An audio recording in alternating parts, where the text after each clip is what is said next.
But if you don't know how to choose your thinking, how to choose your thoughts, how to respond to the circumstances that you experience by choosing how you want to think, then you will be a reactive human being. And I would say 99.9% of the people out there are simply in reactivity.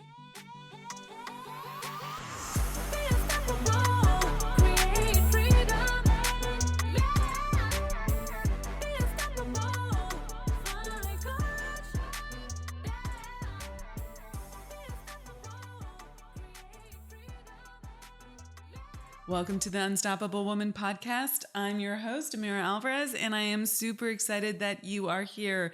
If you are a loyal listener, thank you so much for coming back and listening again and again. We love our listeners. And if it's your first time here, I hope you are engaged with the material and you come back again and again to keep learning and listening to additional podcast episodes. So let's get started. Today, I'm bringing to you one particular sentence from Napoleon Hill's great book, the classic Think and Grow Rich. This book has made more millionaires than any other book out there. There are so many self-development books out there now, so many books on leadership, on business, on how to grow a business now. We are inundated by information. And quite frankly, I keep going back to this book, even though I go and build my repertoire of knowledge, studying other people and different thinkers, even different philosophers from contemporary day and age and in the past. This book is so clear about how to create what you want, whether that's in business or in your personal life, that I keep going back to it again and again and again. And I suggest that you do as well. Today, I want to bring to you the first sentence in this book, the very first sentence in chapter 1 of Think and Grow Rich. It says, "Truly, thoughts are things, and powerful things at that, when they are mixed with definitiveness of purpose, persistence, and a burning desire for their translation into riches or other material objects." This is what we're going to be talking about today. How are thoughts things? Now, he puts quotes around that phrase, thoughts are things, because of course, thoughts are thoughts. They're not things. They're not things we can touch. You can't see your thinking. You can't touch your thinking. You can't taste your thinking, right? You can't smell your thinking, okay? But you know that you think. You are aware that you think. You know that you have thoughts. And those thoughts do become things through the law of perpetual transmutation of energy. We're going to dive into that today because this law is so critical to understand. And what Hill is saying here is that what you think about and hold in your heart, get emotionally invested in, eventually comes out through the actions you take as a result. And that result is a thing you have made manifest. You have created something from nothing. Nothing is not actually an accurate term because your thoughts are not nothing. They are something too, but they are not materialized. They are non-form, ether, if you will. They are not substance that you can interact with your senses. And yet you are aware that you think, and you have the power to think, and you have the power to choose what you think. And if you choose wisely, what you think about will become made manifest in your life. It's the law. Now, many people talk about this in a very woo-woo kind of way. And I want to give you very practical application of it, a practical understanding of it, a practical way of using it. Okay, but first you need to understand how it works. So the law of perpetual transmutation of energy says that the energy is always moving through you and as you.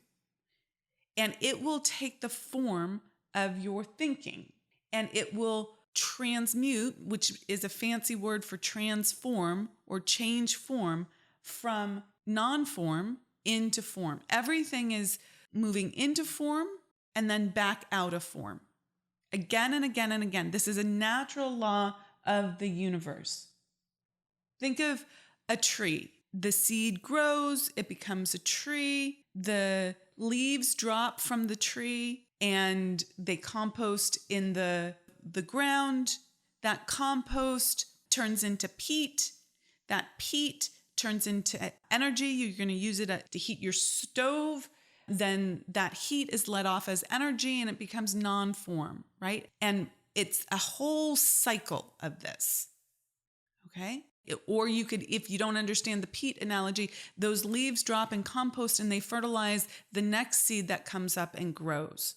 Nothing is ever lost or created. Everything that's ever been here is here now, just in a different form. And it's constantly cycling through form and out of form. So water is an even simpler example of this. Water, when heated, becomes steam. Steam condenses and becomes water. If you freeze it, it becomes ice. It is just changing form. It is just changing form. Your thoughts change the form of all the energy that is moving through you. All the energy in this world is moving through you. You have access to it. And when you think a particular thought, your energy changes. You become emotionally involved with that idea. We call that a feeling. You feel happy, you're vibrating at a particular frequency. You feel sad, you're vibrating at a particular frequency. You feel angry, you're vibrating at a particular frequency. You feel inspired, enthusiastic, hopeful. All of those are different frequencies. If you're in guilt and shame and blame and confusion and self-doubt, that's a different frequency. And many business owners live in that frequency of doubt, uncertainty, confusion, overwhelm, frustration, annoyance, even blame, even shame, even guilt. I didn't make payroll this month. Shame, shame, shame. Okay? And then that perpetuates itself. I made a sale. Yay! That perpetuates itself.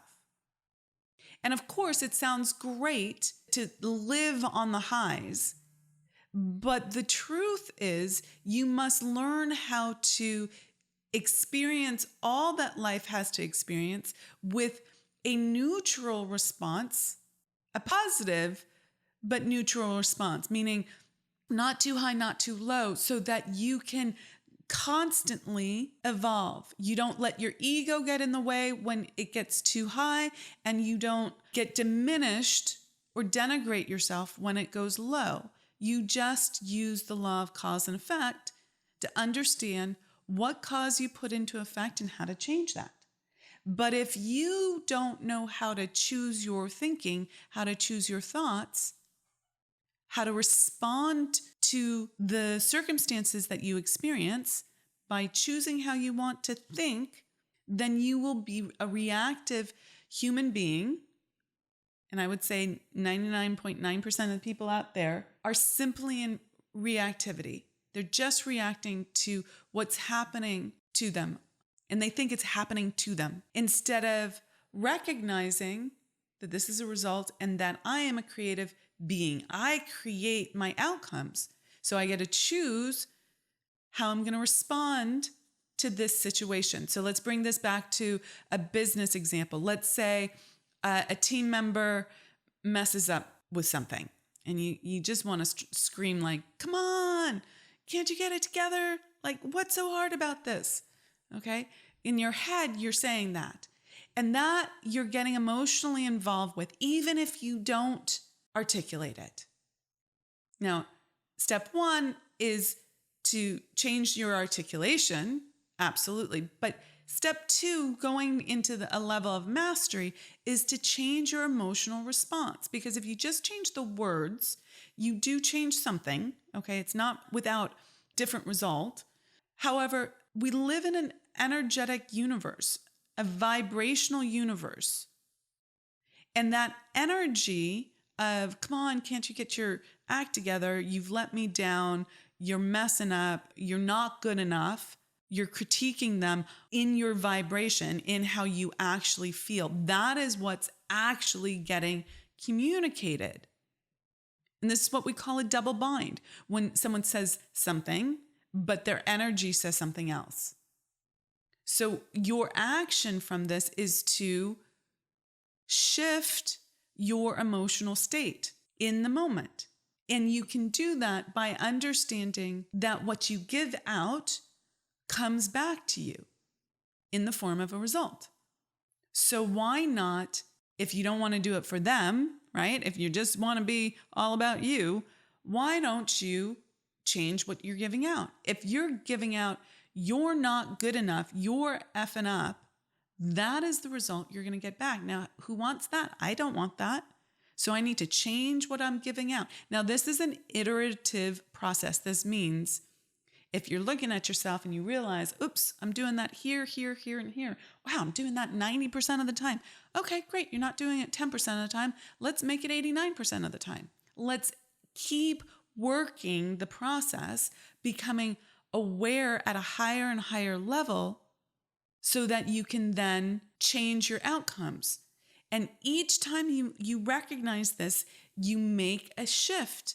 You make a different choice. Eventually, and it doesn't take that long, you become someone who no longer reacts that way. You become someone who is no longer that. But you probably won't do it the first instant that you recognize this in yourself. I am constantly, continuously recognizing where I want to up-level. I do not make myself wrong or bad for not being perfect. I just go, oh, look, great job noticing that. I'd like a different result. I'm going to make a different choice right now. I'm going to think something different so I can feel something different so that I can take different action so that I get a different result. And this law of perpetual transmutation of energy is always happening. It's the law. It's not happening because you didn't know it existed. It's always happening with everyone, whether you're conscious of it or unconscious of it. So now that you understand to some degree this law, how are you going to use your power to choose, which is your greatest power? Your power to choose your thinking, to make choices in favor of yourself and for more life for you and everyone you interact with, okay? So if, let's say, you have self-doubt, if you are thinking about self-doubt, like what would be an example of self-doubt? Is this the right thing to do? I'm not sure if I'm good enough for this. I'm not sure about whether this is the right thing or that is the right thing. Now, this is different than, let me clarify here. This is different than, I'm new to this experience. I'd like to talk to someone who has more experience here to get their input and guidance, and then I'll make my decision about how to move forward. That's smart. That's smart. That's asking good questions. That's recognizing that other people have gone before you and probably have some experience, but it's not diminishing yourself. It's not saying, I'm not good enough and I don't know what to do. So if you find yourself really hesitant making decisions, that is an example of self-doubt. And that then gets created, right? That is a great example. So if you doubt yourself, you feel uncertain, that's the feeling, and the action is resistance to making decisions, delay in making decisions, not deciding quickly. So the results that you get are slower, or the opportunity passes you by because you didn't make that decision. You let it go past you. So you never get ahead. You never get ahead. So the results you get in business, it takes you longer to raise your income level. It takes you longer to hire a team. It takes you longer to get help. It takes you longer to bring a product to market. It takes you longer to call that person back and offer, the services or present the proposal. And that has a direct effect on your bottom line. And then it's self-perpetuating. You wait 2 weeks, 3 weeks to submit the proposal. That person, that potential client, they've gone and found someone else already. That's happening right now for me. I'm waiting on someone to give me a proposal. And I'm like, come on already. We had a great conversation. Where's the proposal? Why do I need to chase you? I'm going to go find someone who is ready to serve me and my needs right now. I am a buying customer. I'm ready to spend money. I want this service. I need help doing something. Why is this already been a week? Doesn't make sense to me. And it lowers my confidence level in this person. My trust level goes down. So I probably won't work with this person. That is how you create results. These are negative results, right? Create results through the law of perpetual transmutation of energy. That person is probably overthinking, in doubt, doesn't know how to pull it together, is overwhelmed by the size and quantity of the project, whatever it is. I'm guessing here. But she's having some sort of thoughts that are putting her into a feeling state of nervousness or uncertainty or overwhelm. And so she is not taking action, which would be writing the proposal. So then the result is I find someone else to work with. That is how the law of perpetual transmutation of energy works. That's how thoughts become things. In this case, the thing is not enough income for that person. I'm guessing here, okay? She's doing this all the time with her proposals. She's getting the result of not enough income. Now, what if she wants to raise her income level? Well, then she has to think differently. I can do this.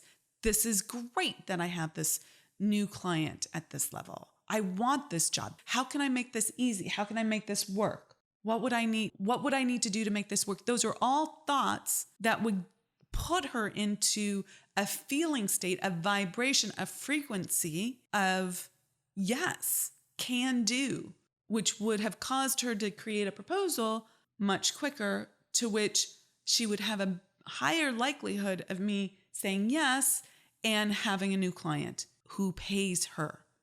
That's a thing. The money becomes a thing. The result of her work is a thing, but it starts with that thought. Okay, now let's go to the second part of Napoleon Hill's first sentence in Think and Grow Rich. And I'm going to repeat it for you. Truly, thoughts are things, and powerful things at that when they are mixed with definitiveness of purpose, persistence, and a burning desire for their translation into riches or other material objects. So the second part is when they are mixed with definitiveness of purpose. Definitiveness of purpose. So what does that mean? Well, oftentimes people get really hung up on this because they think they need to understand their larger purpose in life. Now, if you already know your larger purpose in life, that is fantastic. It took me years to get there. And quite frankly, it's still evolving, right? As I live and grow, it becomes more crystallized, clearer, more definitive. However, maybe 3 or 4 years ago, it dropped in for me. But before that, I didn't know what my purpose in life was. And I got a little hung up when people said, you need to know what your purpose is. That threw me for a loop. You can have an immediate purpose or a small purpose, or you can have a life purpose or a life mission.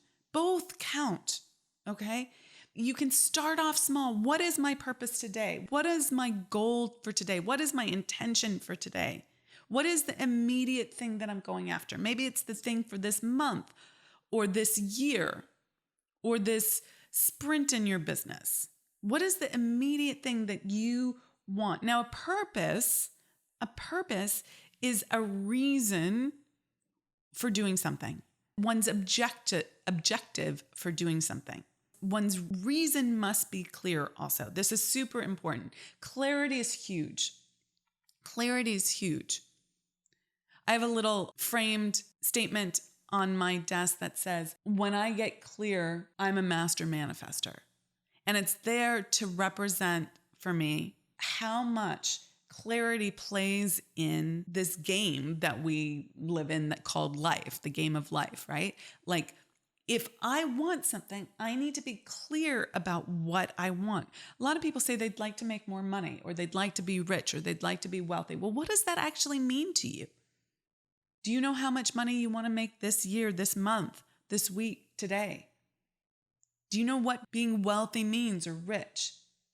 Got to get clear on that. What does healthy mean for you? Let's take it out of the financial world for a moment. What does living a great life mean to you? What does being in a great relationship mean to you? Get clear, okay? Get clear. You must have clarity. I want to grow my business. That's not clear enough, okay? Or I want to make an impact. What kind of impact? Not just with money goals, okay? Okay? Think about what you want your days to look like. What do you want your life to look like? What do you want your life to look like? What do you want your relationships to look like? All of that is so important, okay? You've chosen it, okay? And you have to really want it definitively. That's the third part of this, okay? I'm jumping all around here. I'm going to hold off on that for a second. But you must have a definitive purpose. And for me, I talk about this a lot. I started off with the breadcrumbs of desire, which meant that I just started off with the next thing that I wanted because I didn't have a bigger purpose. I couldn't tap into it. And it started off with the very basic things. I want a glass of water. Okay, I'll go get a glass of water. I want to go to the bathroom. Why am I sitting here holding it while I do another thing on my laptop, right? Like, I needed to figure out what these really basic wants were. And then I could build off of those basic wants and get clearer about bigger wants.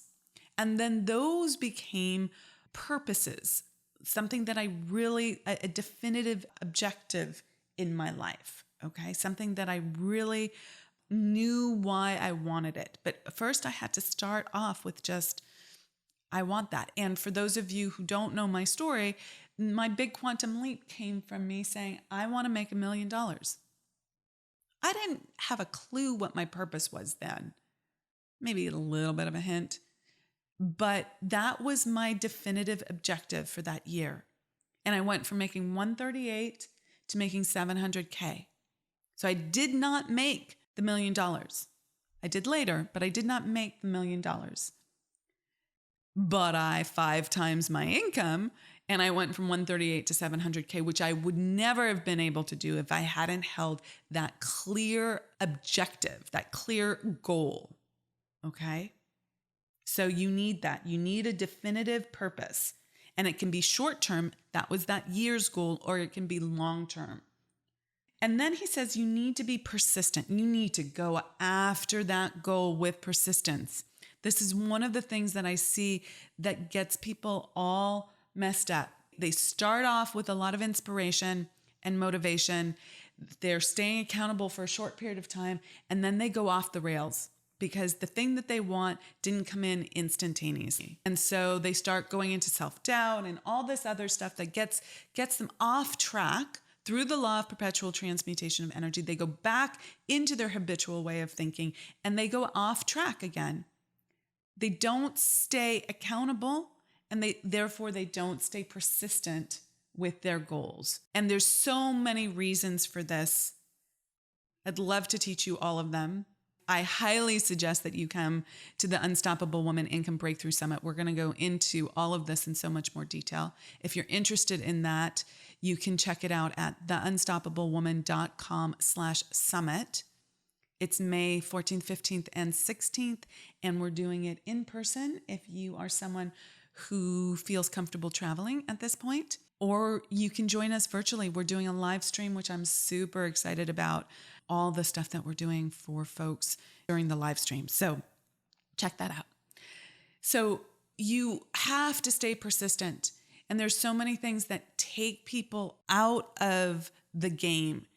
and create these gaps in time where they lose their motivation, they lose their focus, they lose their ability to work constructively.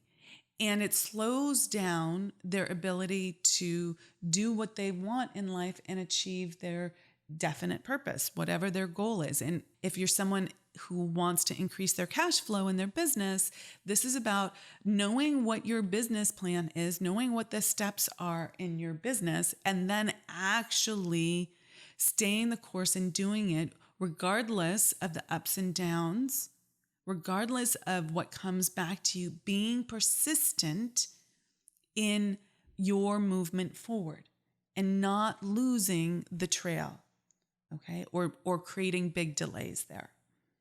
And then the third part of this is a burning desire for their translation. So these thoughts translated into riches or other material objects. So you have to really want your financial goal. You have to really want it. And yet so many people have some sort of double bind around making money. They're confused. Is this bad? I heard that rich people are, greedy bastards. I heard that rich people alienate everyone around them and are rude and mean humans. I heard that rich people only got rich through doing unethical things. I heard that, money doesn't buy happiness, which is true. It doesn't. It never was meant to buy happiness. It's meant to buy pretty clothes and nice houses and dog food and send your kids to college and go on vacations and put food on the table, right? Like money is a currency. Money is used to exchange goods and services. It wasn't meant to buy happiness. But if you have all of these confused ideas, double binds, or fears that something bad is going to happen to you, some unintended negative consequence is going to happen, you will negate your progress towards achieving your definite purpose. Okay? It will be that you don't really want it. You will be self-sabotaging. You will be getting in your own way. So you have to deal with those subconscious blocks, those self-sabotaging behavior that says, oh, maybe it's not right or good to want what I want. You have to look at that and clear it. Okay, with that, rock it out, be unstoppable. I hope you enjoyed this podcast. Tell your friends about it. We would love to have your friends listening to these podcasts as well and becoming more and more unstoppable in their own lives. I hope you have enjoyed this material and have gotten a ton out of it. Okay, rock it out, be unstoppable. Catch you in the next episode. Ever feel like you're swimming upstream and that there's got to be an easier way to make money and scale your business? Well, it's time to get out of your own way and eliminate that confusion and overwhelm. Join us at the Unstoppable Woman Income Breakthrough Summit, where I'll show you exactly what's required to scale quickly and how to apply the universal laws to your business. Learn more and grab your ticket at theunstoppablewoman.com/summit.